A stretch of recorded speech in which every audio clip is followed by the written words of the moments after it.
ஒரு காட்டுக்குள்ள எலிகள் கூட்டமாக மரத்துக்கடியில் வாழ்ந்து வந்ததாம். அப்பொழுது எலிகளின் ராஜா யானைகள் கூட்டமாக மரத்தை நோக்கி வருவதை பார்த்தது. யானைகளின் கால்களால் எலிகளின் வீடுகளும் எலிகளும் மிதிப்பட்டன. இதனால் பல எலிகள் இறந்து போனன. இதை பார்த்த எலிகளின் ராஜா மிகவும் வருத்தப்பட்டது. மிகவும் தைரியமான எலியின் ராஜா யானையிடம் சென்று, யானைகளின் ராஜா, இந்த வழியில் நீங்கள் நடந்து செல்லும் போது உங்க காலில் மிதிப்பட்டு பல எலிகள் இறக்கின்றன. தயவு செய்து வேறு வழியில் செல்லுங்கள். எலிகள் சொன்னதை புரிந்து கொண்ட யானைகளின் ராஜா வேறு வழியில் சென்றது. இதை பார்த்த எலிகள் மகிழ்ச்சி அடைந்து நன்றி கூறியது. அப்புறம் ஒரு நாள் வேட்டையர்கள் விருத்த வழியில் யானைகள் மாட்டிக்கொண்டன. அந்த வலையிலிருந்து வெளியே வர யானைகள் முயற்சி செய்து பார்த்தது. ஆனால் முடியவே இல்லை. அப்பொழுதுதான் யானைக்கு ஒரு யோசனை வந்தது. எலியிடம் உதவி கேட்கலாமே. எலிகளிடம் உதவி கேட்க தன் குட்டியை அனுப்பி வைத்தது.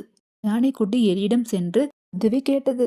எலிகளின் ராஜா தன் கூட்டத்தை அழைத்து கொண்டு யானைகள் இருக்கும் இடத்திற்கு சென்று தன் பற்களால் வலைகளை கடித்து கொதறி யானைகள் வெளியே வர உதவி செய்தது.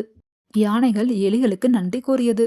நண்பர்கள் எப்பொழுதும் இந்த எலியும் யானையும் மாதிரி ஒருவருக்கொருவர் உதவி செய்து கொள்ள வேண்டும்.